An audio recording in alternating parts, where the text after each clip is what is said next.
ನಮಸ್ತೆ ವೀಕ್ಷಕರೇ, ನಾನು ನಿಮ್ಮ ಅಮಿತಾ ಕ್ರಿಸ್ಟಲ್, ನ್ಯೂಮರಾಲಜಿಸ್ಟ್.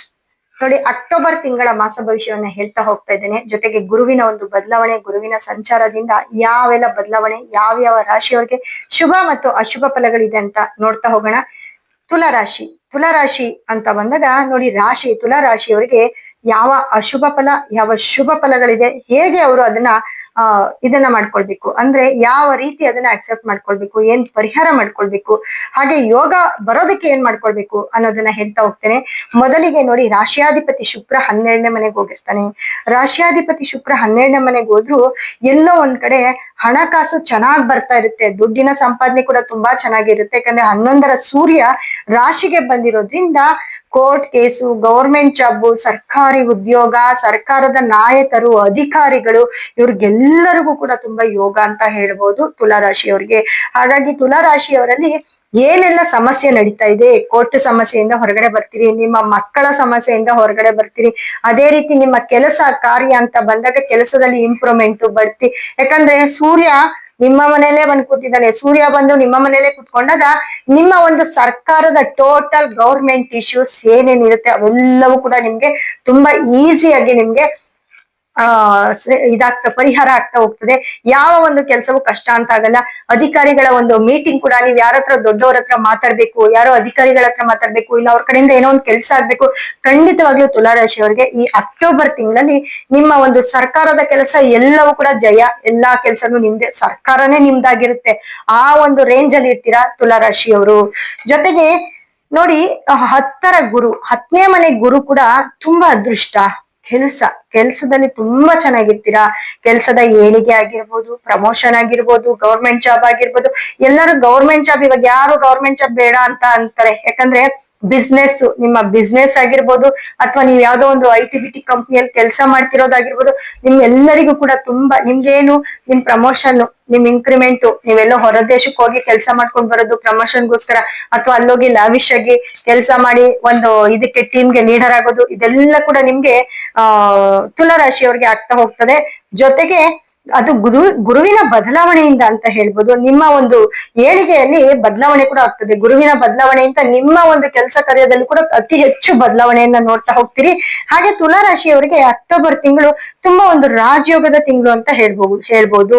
ಮನೆಯಲ್ಲಿ ಶುಭ ಕಾರ್ಯಗಳು ನಡೀತಾ ಹೋಗ್ತವೆ. ಮನೆಯಲ್ಲಿ ಶುಭ ಕಾರ್ಯ ಆಗೋದು, ನಿಮ್ಮ ಮನೆಯಲ್ಲಿ ಮದುವೆಗಳಾಗೋದು, ಮುಂಜಿಗಳಾಗೋದು, ಅಥವಾ ನಿಮ್ಮ ಮನೆಯ ಹಿರಿಯರಿಗೆ ನೀವು ಏನಾದ್ರೂ ಒಂದು ಪೂಜೆ ಮಾಡಿ ಅದ್ರಲ್ಲಿ ನೀವು ತುಂಬಾ ಖುಷಿ ಪಡೋದಾಗಿರ್ಬೋದು, ಅದರಲ್ಲಿ ಒಂದು ಸಂಭ್ರಮಾಚರಣೆ ಮಾಡೋದಾಗಿರ್ಬೋದು, ಇವೆಲ್ಲವೂ ಕೂಡ ತುಲಾರಾಶಿಯವರಿಗೆ ಆಗ್ತಾ ಹೋಗ್ತದೆ. ಮತ್ತೆ ಮಂಗಳ ಕಾರ್ಯ ಅಂತ ಬಂದಾಗ ನೋಡಿ, 3ರ ಅಧಿಪತಿ ಗುರು 10ರಲ್ಲಿ, ಅದರಲ್ಲೂ ಅತಿ ಹೆಚ್ಚು ಲಾಭದಲ್ಲಿ ಕುತ್ಕೊಂಡಿರೋದ್ರಿಂದ ನೀವು ಕೂಡ ಕಾರ್ ತಗೊಳ್ಳೋದು, ಮನೆ ತಗೊಳ್ಳೋದು, ಹೊಸ ಕೆಲಸ ಮಾಡೋದು, ಫಾರಿನ್ ಹೋಗೋದು, ಏನೂ ಇಲ್ಲ ಅಂದ್ರೂ ಸುಮ್ನೆ ಆದ್ರೂ ಫಾರಿನ್ ಟ್ರಿಪ್ ಹೋಗ್ಬಿಟ್ಟು ಬರ್ತೀರಾ ತುಲಾರಾಶಿಯವರು. ಯಾಕಂದ್ರೆ ನಿಮ್ಮ ಒಂದು ಯೋಗ ಆ ರೀತಿ ಇದೆ. ಯಾಕಂದ್ರೆ ನಿಮ್ಮ ಒಂದು ರಾಶಿಗೆ ನೋಡಿ, ಹಿಂದೆನೂ ಒಳ್ಳೆ ಗ್ರಹಗಳು, ಮುಂದೆನೂ ಒಳ್ಳೆ ಗ್ರಹಗಳು ಇರೋದ್ರಿಂದ, ಅದ್ರಲ್ಲೂ ನಿಮ್ಮ ದಶಾಭುಕ್ತಿ ಏನಾದ್ರು ಈ ಟೈಮಲ್ಲಿ ನೋಡಿ, ನಿಮ್ಗೆ ಏನಾದ್ರು ಗುರು ದಶ ನಡೀತಿದ್ರೆ ತುಲಾರಾಶಿಯವ್ರಿಗೆ ಸಿಕ್ಕಾಪಟ್ಟೆ ಯೋಗ. ಯಾಕಂದ್ರೆ ತುಲಾರಾಶಿಯವರು ಸಾಕಷ್ಟು ಪ್ರಾಬ್ಲಮ್ ಇಂದ ಹೊರಗಡೆ ಬರ್ತಾ ಇದ್ದೀರಾ, ಸಾಕಷ್ಟು ಪ್ರಾಬ್ಲಮ್ ಅಲ್ಲಿ ಸಿಕ್ಕಾಕೊಂಡಿದ್ರಿ.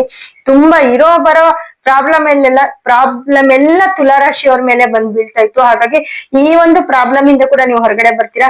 ಜೊತೆಗೆ ನೀವು ನೋಡಿ, ನಿಮ್ಮ ಮನೆಯ 12ನೇ ಮನೆಯಲ್ಲಿ ಶುಕ್ರ, ಯಾಕಂದ್ರೆ ನಿಮ್ಮ ರಾಶಿಯಾಧಿಪತಿ ಶುಕ್ರ ನಿಮ್ಗೆ 12ನೇ ಮನೆಗೆ ಹೋಗಿರೋದು, ಮತ್ತೆ ನಿಮ್ಮ ಒಂದು 2ನೇ ಮನೆ ಧನಸ್ಥಾನದಲ್ಲಿ ನಿಮ್ಮ 12ನೇ ಮನೆಯ ಬುಧನ ಒಂದು ಸಂಚಾರ, ಕುಜ ಸ್ವಂತ ಮನೆಯಲ್ಲಿ ಇರೋದು, ಧನಸ್ಥಾನದಲ್ಲಿ ಇರೋದು. ಹಾಗಾಗಿ ಭೂಮಿ ಯೋಗ, ಮತ್ತೆ ಬಿಸ್ನೆಸ್ ಯೋಗ, ಏನ್ ನೀವು ಬಿಸ್ನೆಸ್ ಮಾಡ್ತೀರಾ, ಕೆಲಸ ಮಾಡ್ತೀರಾ, ಕೆಲಸದ ಯೋಗ.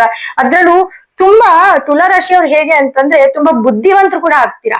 ಅಂದ್ರೆ ಏನ್ ಮಾಡ್ಬೇಕು, ಏನ್ ಮಾಡ್ಬಾರ್ದು, ಈ ಅಕ್ಟೋಬರ್ ತಿಂಗಳಲ್ಲಿ ನಿಮ್ಗೆ ಯಾರು ನಿಮ್ಮನ್ನ ಟಚ್ ಮಾಡಕ್ ಆಗಲ್ಲ, ಹೇಳ್ಕೊಡೋರು ಯಾರು ಇರಲ್ಲ, ಅಷ್ಟು ಒಂದು ಬುದ್ಧಿ ನಿಮ್ಗೆ ಓಡ್ತಾ ಇರುತ್ತೆ. ಅದೇ ರೀತಿ ಧನ ಸಂಪಾದನೆ ಕೂಡ ಅದೇ ರೀತಿ ಮಾಡ್ತಾ ಹೋಗ್ತೀರಾ. ಮತ್ತೆ ನೋಡಿ, 5ನೇ ಮನೇಲಿ ರಾಹು, 6ನೇ ಮನೇಲಿ ಶನಿ. 6ನೇ ಮನೇಲಿ ಶನಿ ಇರೋದ್ರಿಂದ ತುಲಾರಾಶಿಯವರಿಗೆ ಆಲ್ಮೋಸ್ಟ್ ಎಲ್ಲಾ ಕಷ್ಟವನ್ನು ನೋಡ್ಬಿಟ್ಟಿದ್ದೀರಾ. ಇಲ್ಲಿ ಎಲ್ಲ ಒಂದ್ ಕಡೆ ಶನಿಯಿಂದ ಕೂಡ ನಿಮ್ಗೆ ಒಳ್ಳೇದಾಗುತ್ತೆ ಅಂತ ಹೇಳ್ತೀನಿ. ಜೊತೆಗೆ ರಾಹು, 5ನೇ ಮನೆಯ ರಾಹು ಅಂದಾಗ ಮಕ್ಳ ವಿಚಾರದಲ್ಲಿ ಕೂಡ ನೀವು ತುಂಬಾ ಒಳ್ಳೆಯ ಪಾಸಿಟಿವ್ ನ್ಯೂಸ್ ಅನ್ನೇ ಕೇಳ್ತೀರಾ ತುಲಾರಾಶಿಯವರು.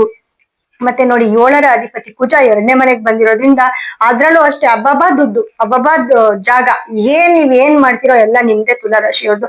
ಹಾಗಾಗಿ ಅಕ್ಟೋಬರ್ ತಿಂಗಳಲ್ಲಿ ನಿಮ್ಮ ಗುರುವಿನ ಬದಲಾವಣೆಯಿಂದ ತುಲಾರಾಶಿಯವರು ಸಾಕಷ್ಟು ಕೋರ್ಕೊಳ್ತೀರಾ, ಸಾಕಷ್ಟು ನಿಮ್ಮ ಒಂದು ಬದಲಾವಣೆ, ನಿಮ್ಮ ಒಂದು ಹಣಕಾಸಿನ ಅರಿವು, ಮತ್ತೆ ನಿಮ್ಮ ಒಂದು ಕೆಲಸದ ಒಂದು ಲಾಭ ಕೂಡ ಆಗ್ತಾ ಹೋಗ್ತದೆ. ಹಾಗಾಗಿ ತುಲಾರಾಶಿಯವರು ಖಂಡಿತವಾಗ್ಲೂ ನೀವು ಕೂಡ ಪರಿಹಾರ ಅಂತ ಬಂದಾಗ ನಿಮ್ಮ ಯೋಗ, ನಿಮ್ಮ ಕೆಲಸ ಕಾರ್ಯಗಳು ಅಡೆತಡೆ ಇಲ್ದಿರ ಆಗ್ಬೇಕು ಅಂತಂದ್ರೆ ನೀವು ಕೂಡ ಗುರು, ಶುಕ್ರ, ರಾಹು, ಈ ರಾಹುವಿನ ಒಂದು ಸ್ಟೋನ್ ಅನ್ನ ತಗೊಂಡು ನಿಮ್ಮ ಮನೇಲಿ ಇಟ್ಕೊಂಡು ಪೂಜೆ ಮಾಡಿ. ಆಲ್ರೆಡಿ ನೀವ್ ಯಾರ ನಮ್ಮ ಹತ್ರ ತಗೊಂಡಿದ್ದೀರಾ ಅವರು ಅತಿ ಹೆಚ್ಚು ಅದನ್ನ ಪ್ರೇಯರ್ ಮಾಡಕ್ ಶುರು ಮಾಡಿ, ಆರಾಧನೆಯನ್ನ ಮಾಡ್ತಾ ಇರಿ. ಜೊತೆಗೆ ಗುರು ಶುಕ್ರರ ಒಂದು ಬ್ರೇಸ್ಲೆಟ್, ಒಂದು ಸ್ಟೋನು ನಿಮ್ಮ ಒಂದು ಪರ್ಸಲ್ ಇಟ್ಕೊಳ್ಳಿ, ಅಥವಾ ನಿಮ್ಮ ಒಂದು ಟ್ರೆಸರ್, ನೀವೆಲ್ಲಿ ದುಡ್ಡು ಕಾಸು ಇಡ್ತೀರಾ, ಏನು ಕೆಲವ್ರ ಮನೇಲೆಲ್ಲ ಟ್ರೆಸರ್ ಇರುತ್ತೆ, ಬೀರು ಇರುತ್ತೆ, ಲಾಕರ್ ಇರುತ್ತೆ. ಹಳ್ಳಿಗಳ ಕಡೆ ಏನೂ ಇರಲ್ಲ. ಅವ್ರು ಏನಪ್ಪಾ ಮಾಡ್ಬೇಕು, ಏನು ಇಲ್ಲ, ನಿಮ್ಮ ಮನೆಯ ರೂಮ್ ಅಲ್ಲಿ ಅದನ್ನ ಇಡಿ, ಅಥವಾ ನೀವ್ ಏನ್ ದೇವ್ರ ಪೂಜೆ ಮಾಡ್ತೀರಾ ದೇವ್ರ ಹತ್ರ ಇಡಿ, ಅದನ್ನ ಇಟ್ಬಿಟ್ಟು ಭಕ್ತಿಯಿಂದ ಕೇಳ್ಕೊಡಿ. ಖಂಡಿತ ಎಲ್ಲ ಕೆಲಸಗಳು ನಿಮ್ಗೆ ತುಂಬಾ ಚೆನ್ನಾಗಾಗುತ್ತೆ. ಜೊತೆಗೆ ನಿಮ್ಮ ಟೈಮ್ ಚೆನ್ನಾಗಿರೋದ್ರಿಂದ ಯೋಗದಲ್ಲಿ ಯೋಗವನ್ನ, ಅದೃಷ್ಟವನ್ನ ನೋಡ್ತಾ ಹೋಗ್ತೀರಾ ತುಲಾರಾಶಿ ಅವರು ಅಂತ ಹೇಳ್ತಾ ಮುಂದಿನ ವಿಡಿಯೋದಲ್ಲಿ ಸಾಕಷ್ಟು ಮಾಹಿತಿಯನ್ನ ಕೊಡ್ತಾ ಹೋಗ್ತೇನೆ. ಧನ್ಯವಾದ ವೀಕ್ಷಕರೇ.